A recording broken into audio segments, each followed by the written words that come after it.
नमस्कार। प्रादेशिक समाचार के साथ मैं पूनम किरकेट्टा। पहले मुख्य समाचार।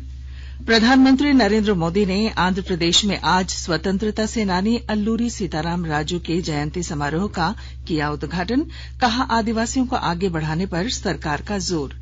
झारखंड की पूर्व राज्यपाल और एनडीए के राष्ट्रपति पद की उम्मीदवार द्रौपदी मुर्मू पहुंची रांची। मुख्यमंत्री हेमंत सोरेन ने ट्विटर संदेश में दी शुभकामनाएं। देवघर में श्रावणी मेले के दौरान वीआईपी दर्शन पर रहेगी रोक। विधि व्यवस्था को लेकर 21 अस्थायी ओपी और 11 ट्रैफिक ओपी बनाने का निर्देश। और इंग्लैंड के बर्मिंघम में 28 जुलाई से शुरू होने वाले कॉमनवेल्थ गेम्स के लिए भारतीय लॉन बॉल टीम का चयन 10 में से 5 खिलाड़ी झारखंड के। और अब समाचार विस्तार से। प्रधानमंत्री नरेंद्र मोदी ने अब से थोड़ी देर पहले आंध्र प्रदेश के भीमावरम में महान स्वतंत्रता सेनानी अल्लूरी सीताराम राजू की 125वीं जयंती समारोह का शुभारंभ किया। उन्होंने इस अवसर पर सीताराम राजू की 30 फीट की कांस्य प्रतिमा का अनावरण भी किया।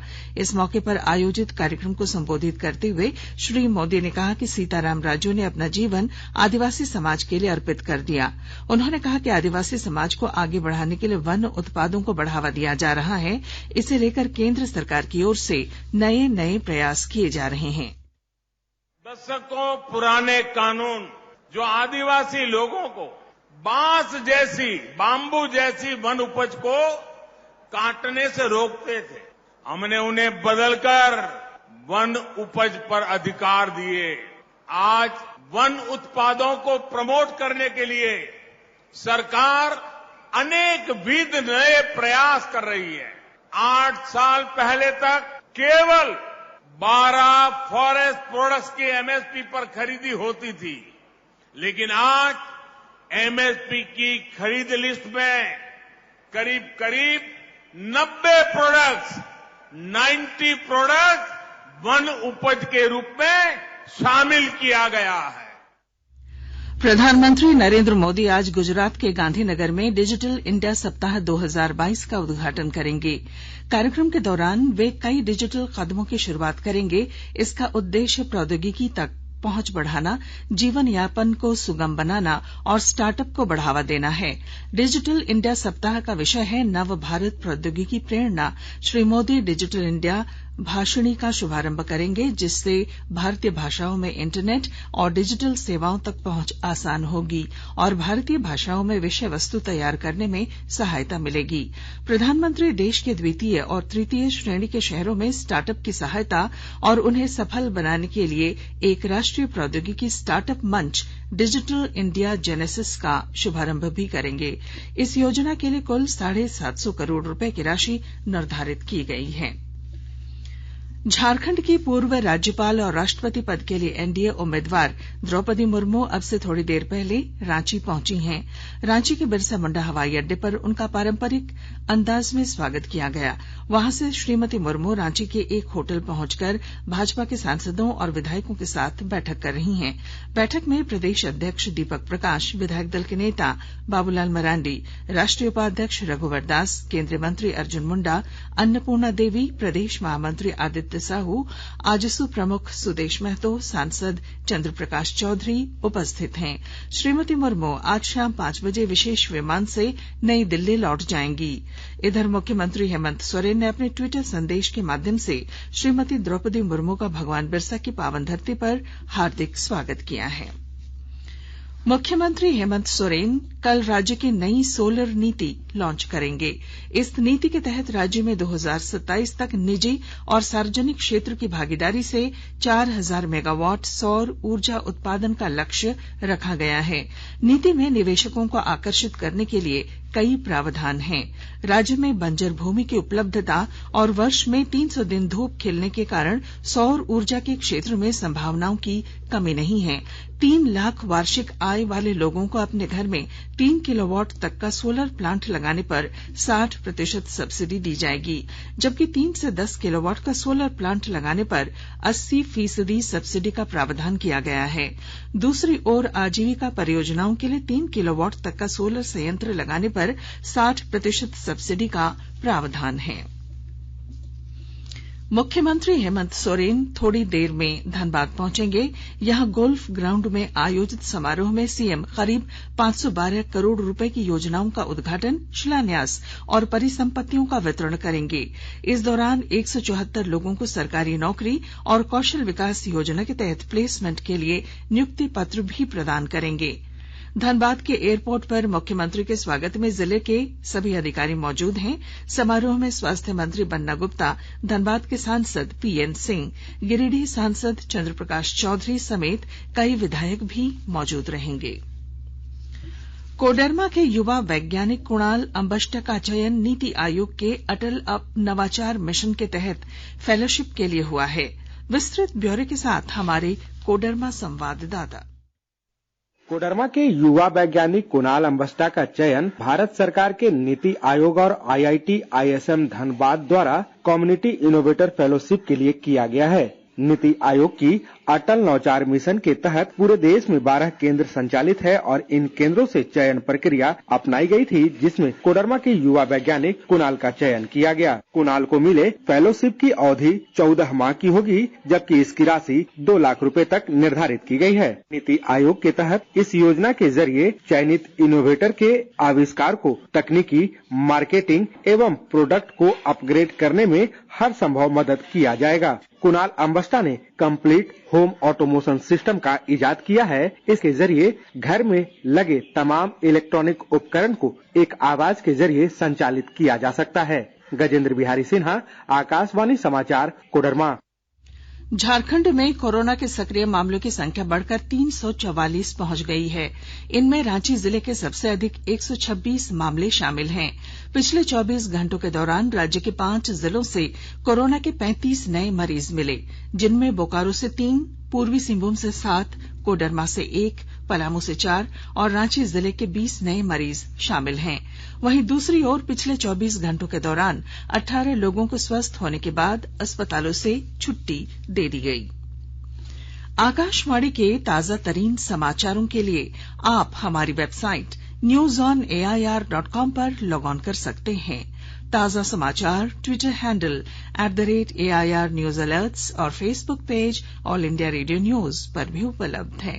आप प्रादेशिक समाचार एकांश के ट्विटर हैंडल @AIR News_Ranchi और फेसबुक, इंस्टाग्राम पेज तथा YouTube channel AIR News Ranchi पर भी हमारे बुलेटिन सुन सकते हैं। प्रादेशिक समाचार आप आकाशवाणी रांची से सुन रहे हैं और अब पेश हैं कोरोना से बचाव के कुछ संदेश। चलो मिलकर एक शुरुआत करें, चलो एक फैसला आज करें, मास्क नहीं तो टोकेंगे, कोरोना को रोकेंगे, चलो एक वादा करते हैं, चलो कुछ वादा करते हैं, मास्क नहीं तो टोकेंगे, कोरोना को रोकेंगे। भारत सरकार द्वारा जनहित में जारी। कोविड-19 से बचाव और सुरक्षित रहने के 3 उपाय। मास्क लगाएं, 2 गज दूरी है जरूरी, सुरक्षित दूरी रखें, हाथ और मुंह साफ रखें। प्रादेशिक समाचार में आपका फिर स्वागत है। देवघर श्रावणी मेले को लेकर जिला प्रशासन की ओर से विशेष तैयारी की जा रही है। इसे लेकर उपायुक्त ने अधिकारियों को जरूरी दिशा निर्देश दिए हैं। विस्तृत ब्यौरे के साथ हमारे संवाददाता। देवघर श्रावणी मेला के दौरान श्रद्धालुओं को सुरक्षित एवं कतारबद्ध जलार्पण कराना जिला प्रशासन की प्राथमिकता है। यह बातें उपायुक्त मंजूनाथ भजंत्री ने कहा। प्रतिनियुक्त दंडाधिकारियों को उपायुक्त ने कहा और निर्देश दिया कि श्रद्धालुओं की सुविधा के लिए आउट ऑफ टर्न और VIP दर्शन की सुविधा पर मेला के दौरान पूर्ण रूप से रोक रहेगी। मेला में प्रतिनियुक्त अधिकारी एवं पुलिस पदाधिकारी एवं कर्मी अपने स्वजन या लोगों को आउट ऑफ टर्न दर्शन अथवा जलार्पण कराने की कोशिश न करें, क्योंकि इससे विधि व्यवस्था एवं सुरक्षा पर इसका प्रतिकूल प्रभाव पड़ता है। अनुमति न दें। उपायुक्त ने बताया कि श्रावणी मेला के दौरान विधि व्यवस्था, भीड़ नियंत्रण, अपराध नियंत्रण के कुल 21 अस्थायी OP एवं 11 ट्रैफिक ओपी का गठन कराया जा रहा है। सभी नामित वरीय पदाधिकारियों को आवंटित ओपी क्षेत्र का भ्रमण कर पंडाल पथ निर्माण, पथ प्रकाश, कांवरियों के लिए पेयजल, स्व सहायता केंद्र की स्थिति की जांच करते हुए सभी व्यवस्थाओं को पूर्ण रूप से दुरुस्त करने का निर्देश दिया है। आशीष कुमार अंबज, आकाशवाणी समाचार, देवघर। निलंबित आईएएस अधिकारी पूजा सिंघल के मामले में आज प्रवर्तन निदेशालय ईडी की विशेष अदालत में सुनवाई हुई। इस दौरान अदालत ने पूजा सिंघल को जमानत देने से इनकार कर दिया। इस मामले की अगली सुनवाई 12 जुलाई तय की गई है। वहीं कल न्यायिक हिरासत पर ईडी की विशेष अदालत में सुनवाई होगी। प्रधानमंत्री नरेंद्र मोदी की अपील पर गिरिडीह नगर निगम की ओर से शहर को स्वच्छ और सुंदर बनाने के लिए स्वच्छता अभियान की शुरुआत की गई। उप नगर आयुक्त स्मृता कुमारी और प्रभारी महापौर प्रकाश राम की अगुवाई में आज निगम परिसर में साफ सफाई की शुरुआत की गई। निगम के अधिकारियों और कर्मचारियों को शहर के विभिन्न चौक चौराहों की सफाई की गई। राज्यपाल रमेश बैस के आदेश के बाद राजभवन राज्य के विभिन्न विश्वविद्यालयों के अधीन आने वाले कॉलेजों की जांच करा रहा है। इन कॉलेजों में बीएड कॉलेज प्रमुख हैं। जांच टीम में मुख्य रूप से राजभवन के पदाधिकारी शामिल होंगे। इसके अलावा संबंधित विश्वविद्यालय के भी एक पदाधिकारी हैं। राजभवन में कॉलेजों की जांच के लिए पहली बार यूनिवर्सिटी इंस्पेक्टर की नियुक्ति की गई है। नवनियुक्त यूनिवर्सिटी इंस्पेक्टर नरेश जैन को कॉलेजों की जांच की जिम्मेदारी सौंपी गई है। मनरेगा आयुक्त राजेश्वरी बी ने सभी उप विकास आयुक्तों को मनरेगा के तहत किए जा रहे कार्यों में तेजी लाने का निर्देश दिया है। वीडियो कॉन्फ्रेंसिंग के जरिए कल सभी उप विकास आयुक्तों को उन्होंने निर्देश दिया कि मनरेगा योजना में काम में कोई कोताही न बरती जाए। इसके साथ ही उन्होंने बिरसा हरित ग्राम योजना के तहत अधिक से अधिक पौधे लगाने का भी निर्देश दिया। मनरेगा आयुक्त ने काम की मांग करने के बावजूद काम उपलब्ध नहीं होने की स्थिति में बेरोजगारी भत्ता और विलंबित भत्ता भुगतान करने का भी निर्देश दिया। श्रीमती राजेश्वरी ने मजदूरी भुगतान भी समय से करने का निर्देश दिया है। उन्होंने सभी जिलों में रोजगार दिवस का आयोजन करने और जॉब कार्ड का सत्यापन करने का भी निर्देश दिया। झारखंड के 6 शहरों को केंद्र की महत्वाकांक्षी नगर वन या शहरी वन योजना के तहत चुना गया है। 9 जुलाई से शुरू होने वाली इस योजना के तहत देश के 75 शहरों में बड़े पैमाने पर पौधरोपण किया जाएगा। झारखंड के 6 शहर जहां परियोजना शुरू की जा रही है उनमें रांची, बोकारो, धनबाद, हजारीबाग, जमशेदपुर और गिरिडीह शामिल हैं। झारखंड के अतिरिक्त प्रधान मुख्य वन संरक्षक संजीव कुमार ने बताया कि झारखंड के 6 शहर नगर वन योजना के तहत चुने गए देश के 75 शहरों में शामिल हैं। इस योजना की शुरुआत केंद्र द्वारा 9 जुलाई को की जाएगी। उन्होंने बताया कि शहरी वनों में राज्य के स्वदेशी पौधों के संरक्षण पर ध्यान दिया जाएगा। इस योजना का उद्देश्य शहरी व्यवस्था में हरित स्थान बनाना और प्रदूषण दूर कर शहरों के पर्यावरण में सुधार करने में योगदान देना, स्वच्छ हवा प्रदान करना, ध्वनि प्रदूषण में कमी और जल संचयन करना है। इंग्लैंड के बर्मिंघम में 28 जुलाई से शुरू होने वाले कॉमनवेल्थ गेम्स के लिए भारतीय लॉन बॉल टीम का चयन कर लिया गया है। भारतीय टीम में कुल 10 सदस्य हैं, जिनमें 5 सदस्य झारखंड से ही हैं। पुरुष वर्ग में झारखंड के खिलाड़ी सुनील बहादुर, दिनेश कुमार झारखंड पुलिस, चंदन कुमार सिंह को चुना गया है। वहीं महिला वर्ग में रूपा रानी तिर्की, एसडीओ रामगढ़ और झारखंड पुलिस की लवली चौबे का चयन हुआ है।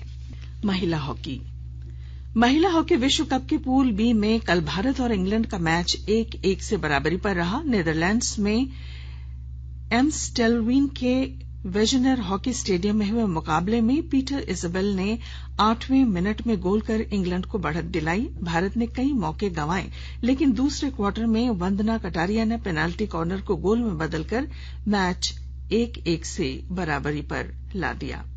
भारत का अगला मुकाबला कल भारतीय समय के अनुसार रात 8 बजे चीन से होगा। और अब अंत में मुख्य समाचार। प्रधानमंत्री नरेंद्र मोदी ने आंध्र प्रदेश में आज स्वतंत्रता सेनानी अल्लूरी सीताराम राजू के जयंती समारोह का किया उद्घाटन। कहा, आदिवासियों को आगे बढ़ाने पर सरकार का जोर। झारखंड की पूर्व राज्यपाल और एनडीए के राष्ट्रपति पद की उम्मीदवार द्रौपदी मुर्मू पहुंची रांची। मुख्यमंत्री हेमंत सोरेन ने ट्विटर संदेश में दी शुभकामनाएं। देवघर में श्रावणी मेले के दौरान वीआईपी दर्शन पर रहेगी रोक। विधि व्यवस्था को लेकर 21 अस्थायी ओपी और 11 ट्रैफिक ओपी बनाने का निर्देश। और इंग्लैंड के बर्मिंघम में 28 जुलाई से शुरू होने वाले कॉमनवेल्थ गेम्स के लिए भारतीय लॉन बॉल टीम का चयन, 10 में से 5 खिलाड़ी झारखंड के। और इसके साथ ही आकाशवाणी रांची से प्रादेशिक समाचार का ये बुलेटिन समाप्त हुआ। नमस्कार।